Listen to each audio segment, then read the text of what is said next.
Hello, everyone. Our names are Melina and Jordan. we are the board certified BAes. BAes. Welcome to season 2. Yeah, we made it. We're here. Number 2. Yep. And we're a little bit more official now, which is exciting. So today we are just gonna jump right in. We're gonna start off with our first episode being about respondent versus operant behavior. So, Jordan, can you explain to the people what is the difference? My pleasure. Respondent behavior is any behavior that we were born knowing, right? So thinking about avoiding pain, all right, or needing to eat, right, drink, warmth. All those are things that you were born knowing. And then an operant behavior is anything that you learned. So a thumbs up, for an example, is something that we learned throughout our lives as a good thing. And then we already knew that we needed to eat dinner every day or breakfast. We got to have some sort of sustenance, and we don't like pain or loud noises, and we have that response to those things. So like a really other simple way to look at it is a fear can be respondent because it's something that you were just born scared of. And operant then is anything that you just learned along the way. Mm-hmm. Right? So those are kind of the two of them, and everything that we deal with, at work and with most behaviors, even with ourselves, falls under the operant category. It's probably safe to say, and I'm throwing out a number here, that probably 90% of behavior is operant, maybe even 95. But most of what we deal with is operant. Yeah. We learn based on our experiences. So the other way to look at it too is that respondent behavior is behavior that is driven by what we call in the field an antecedent, so whatever comes before the behavior. Whereas operant behavior is anything that comes after or the consequence to a particular event or behavior that occurred. Sweet. So that's in a nutshell it. Of course, it goes a lot deeper than that, but in a nutshell, that's kind of how you can explain both of those. Yeah, that's amazing. And I think too, like my first few years in the field, I did not know there was a difference. No one really explained it to me. So it is interesting because I feel like a lot of people don't know the difference, even if they do ABA every day, right? Very true. So that leads me to my first question.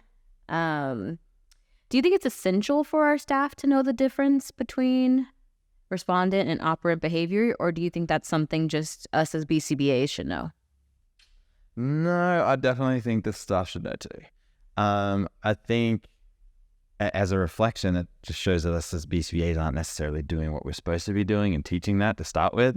But I really do think that staff should know the difference, because sometimes, you see a clown or something walk past the window of an office or home, or pops up on the TV or something like that, and, kid has a response to it. I mean, we can't just assume that everything's going to be escape. Yeah. Right. Or 100%. like they're doing that for attention. Like there can be like direct fears or, responses that just come to that. Right. Closing your eyes when something scary happens, like you've learned that it can help protect you. Right. So it becomes this new like respondent behavior. Right. So, I mean, yeah, when one year, fun fact, one year, Jordan's family likes scary things. I and my family, we don't. For love, one year, I went to the scariest place ever, and we went to Universal Horror Nights or whatever. And literally, I kid you not, 75% of the night, my eyes were closed, and I was covering my ears, and I was just holding on to Jordan because I didn't want to see anything. So yeah, I completely agree with that. That is 100% true. I don't know. It helped, so. Yeah, I mean, but you just miss out on the experience. And I'm okay with that. I guess it's fine. It's okay.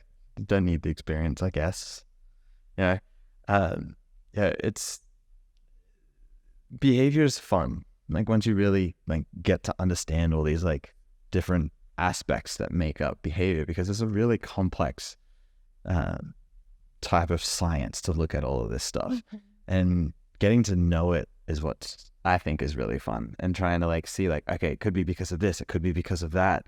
And so for our staff to just ignore that respondent behavior exists, Yeah. I mean, it could be detrimental to the field, to the kids, to whoever And was working. you're nice. Like sometimes there's times where we're like, okay, but why are you trying to work on this when right now clearly the child is just hungry, or things like that, where it is really important to know the difference in that way.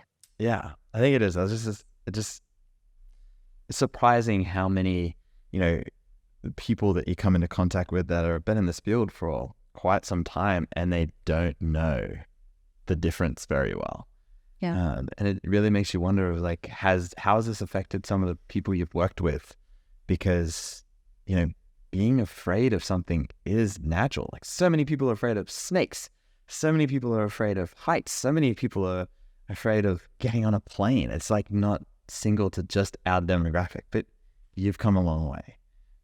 Okay, you can get on a plane flight and go to Australia with me. I think you're pretty good. Right.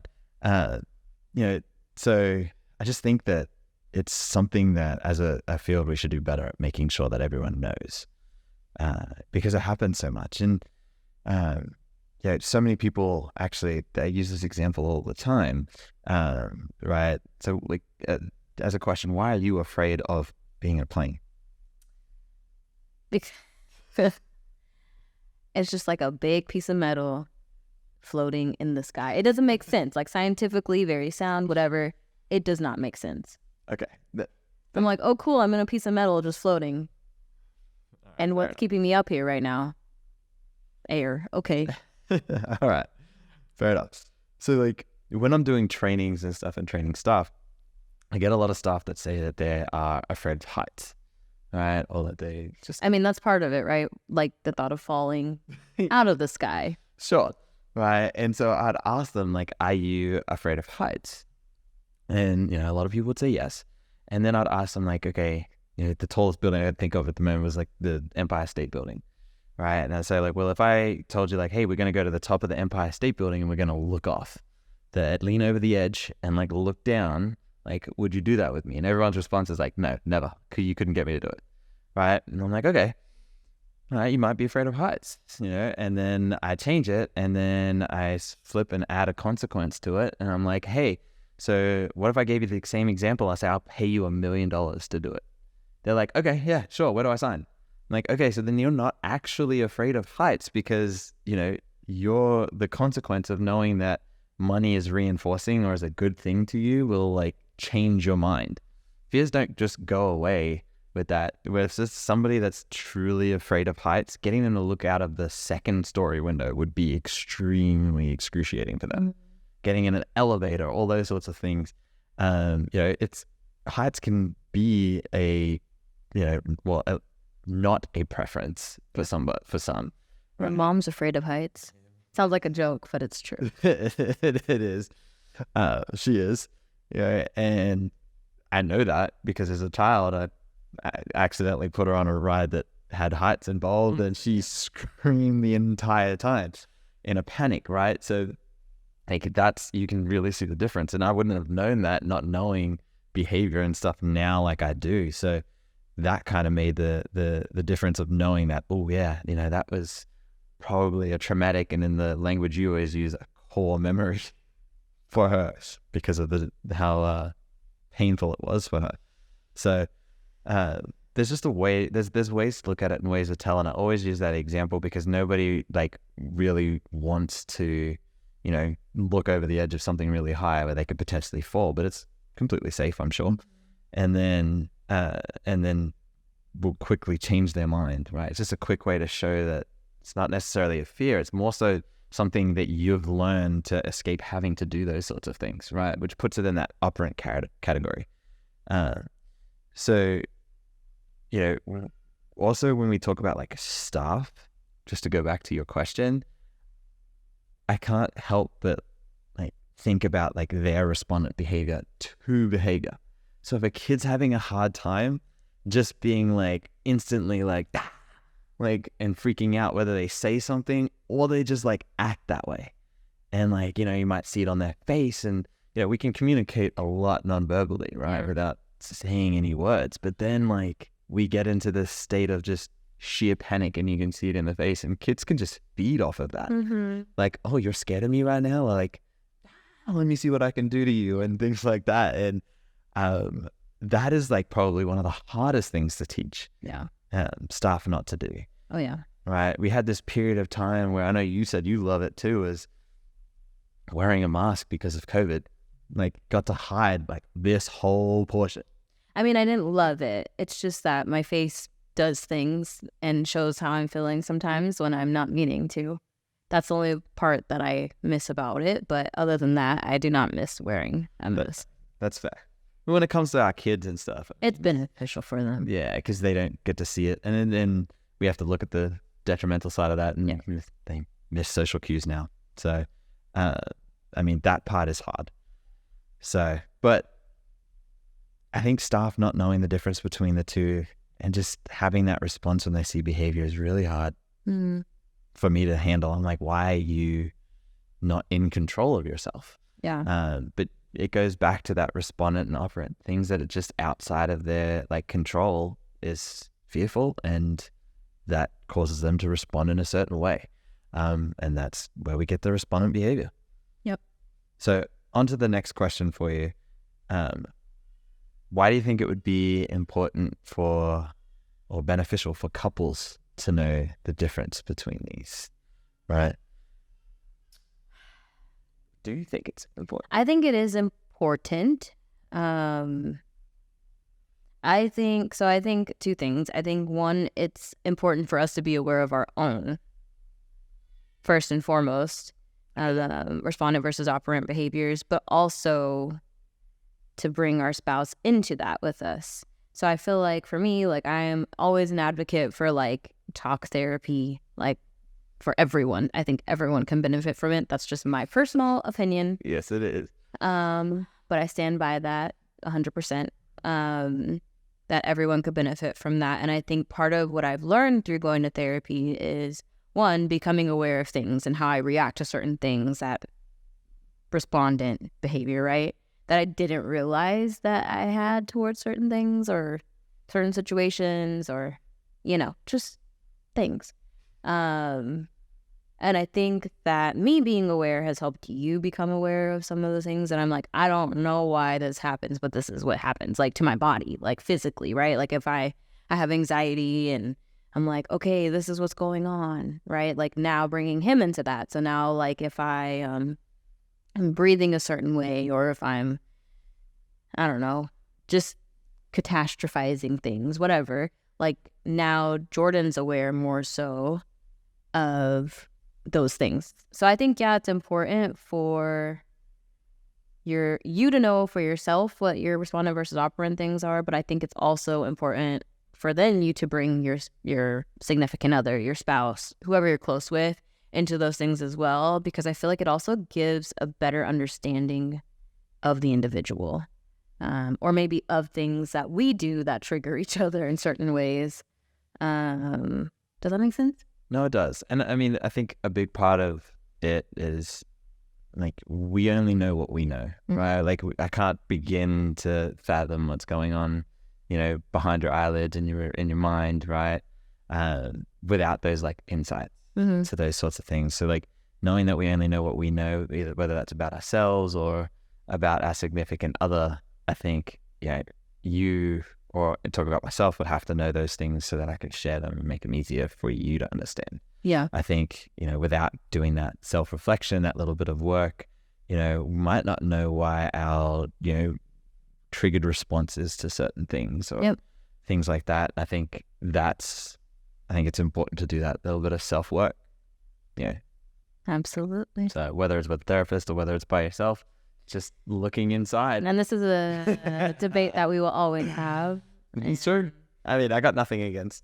I don't have nothing against it, but I feel like sometimes having an outside perspective can be helpful as well. Just like how we do with the parents we work with. Very true. You know what I mean? Like sometimes you got to step outside of what's going on inside of yourself or blah, blah, blah, inside of your situation, having a, third party that's like the emotion is taken out of it, right? Yeah. I feel like that's one thing that we bring to parents that is different. They could be amazing parents, but maybe be missing something because that's their baby, and same with us and our child. So I feel like, I don't know, that's just one thing that we'll always kind of have. Disagree. I don't even know if I want to agree to disagree. I'm just like, you're on. A lot of times I just do it just to play with you too, though. So yeah, because it's a learned behavior that I can get a particular response from. Yeah, that's kind of fun. Yeah. So, anyways, but yeah. So yeah, it's interesting. I mean, of course, I think again, it just comes down to knowing ourselves, right? And then being able to bring somebody in to share that. Because knowing that something isn't always directed specifically at them or because they're doing something, it's just a memory that's triggered this response or a feeling or something like that. It can go a long way with your significant other as well. So like when you bring me into those things, it goes a long way because now it helps me to process through like, okay, I need to step back. I need to let her, go through what it is that she's going through before I can, have a session to figure out what's going on with her. Right? I've got to let you do some of that and not push too hard. Just something that I think we talked about in the last season too. Yeah. So I think it's great to know those sorts of things. And being that we're both in the field, we can't help but know those things now. Which is sometimes annoying, but yeah. Yeah, it makes for good pillow talk. But outside of that, like, not everybody knows all like this language and stuff like that, but just knowing that there's a separation between a behavior that somebody's doing because they learned it and a behavior because somebody's doing it because they are truly fearful or it's triggered a fearful response. Those differences and knowing those through and through with your significant other can go a long way in helping many different situations. I know that's definitely something over the years we've definitely just figured out. Yeah. And over the years, as a lot of years, because you make it sound like it's a bad thing. No, I just mean we've known each other for more than just our romantic relationship. So, yeah, but yeah. So, well, that brings us to the next one. Seeing we've had so much time together, have we tried to change any of each other's respondent behaviors? I mean, I think yes, kind of. I think,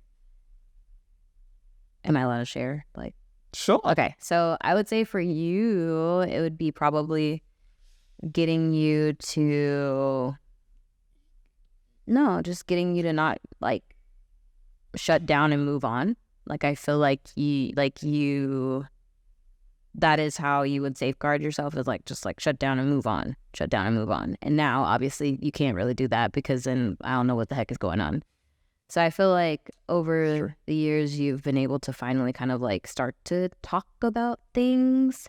I don't know if that would fall. I would think that would fall into that because that's kind of like what you're. I don't think you ever really were one to like sit there and like talk about your emotions. So it kind of feels like it's a respondent behavior for you that you've just always had. And correct me if I'm wrong. I don't know. Yeah, I mean, I guess it could be. I mean, that kind of brings up a different question, though. Is like, is that because of that, or is it that I just learned to deal with it in a way that's beneficial for me? But in terms of like long term beneficial for you. Well, the answer to that is actually a difficult answer. So, but the answer to that is that you actually don't know how much I might be processing through something in that shutdown. So like, while it's like I'm not talking about it out loud, doesn't mean that I'm not like working through it or talking like with myself about it from different angles. I think the one thing that I take away from this field is that how objective I can be because of that now. So like, to a fault, of course, then that everything. But I feel like there's at points it can separate from myself even, and just looking at like, well, yeah, I'm somebody else was looking at this, they would slap me across the face. Well, not only that, then it's also the perspective of like, well, if I did something, you don't tell me about it, and then I continue to do it, how does that fix anything, right? It's true. Okay. That just means it has to be you that's triggering it. But trigger things like that. I'm sure I have at one point or another, right? But the whole point is, if you don't communicate it with me, I do not know that it's happening. Very true. You only know what you know. So, what about for you? I think yes, but not on like the emotional type of level for things. More of a trying to draw you out of your, as I used to say, rock, and like expand your comfort zone of like things that were typically scary. Oh yeah. So like, trying to put you in those situations where you felt comfortable, but it was still breaking down that, scared response from that fear that you've had or created from different things, like being on a plane for 16 hours, on strategy, do better on a plane now. But, being out in the wilderness. And I feel like I was more so fine being out in the wilderness. It was the swimming, like Cali girl through and through, but like never swam in the ocean until like, until you made it. And I feel like those are like, definitely ones trying to like break those. Yeah. Yeah. The next one is to get you to jump out of a plane with me. Doing that. I went scuba diving this time last year, and that is huge. Like, that is huge. So, like, I'm going to take that as my win for the next 10 years. Talk to me in 10 years. We can see. Don't make promises. I said talk to us. I didn't say we're going to do it. All right.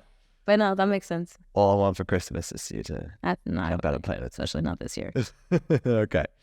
But yeah, so I would say like those ones for me, like those like physical ones. So that way I get to have those experiences with you. Yeah. Not doing them by myself. I would say with food too. I feel like I've come a long way with food too, from the beginning of our relationship to now. Like, not that it was all you. I was like, that wasn't all you, but I feel like you still are like, but just try it. And I'm like, yeah. I mean, like, but I think the big thing for me is if we go traveling somewhere, I want the authentic food from there. I'm not. But that's not. But when we went, so like for an example, we were at like a Brazilian barbecue place, which was amazing. Brazilian barbecue in Australia though, so one of the things they had on a spigot was chicken heart, and I was like, not about it, but you're like, just try it. And so like I really mustered up enough courage to try it. Still probably wouldn't ever do it again. But like things like that. Like before I'd be like, nah. That's I think that's a lot of you though. That's you working on your responsibility. Maybe. Yeah. You gotta give yourself credit. Yeah. So anyways. Well, with that being said, anything you looking forward to this week?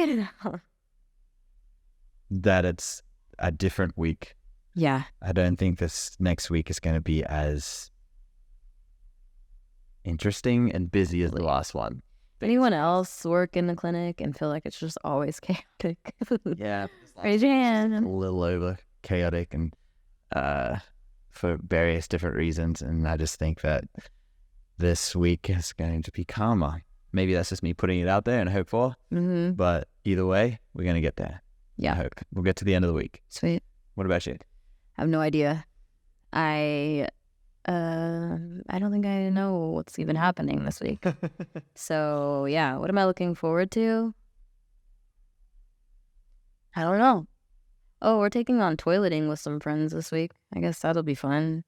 But like outside of that, normal life, I don't know. November, I'm just excited that it's holiday season. Our little one is almost 2, and so she's like aware of things now. So I feel like she's getting excited about the stuff. So I feel like as like Christmas lights go up and like all the things are starting to happen, I think it's gonna be really cute. I still think she's gonna be scared of Santa. Maybe, but yeah. Right. Sweet. Well, thank you guys for tuning in to season 2, episode 1. Bye for now. Bye.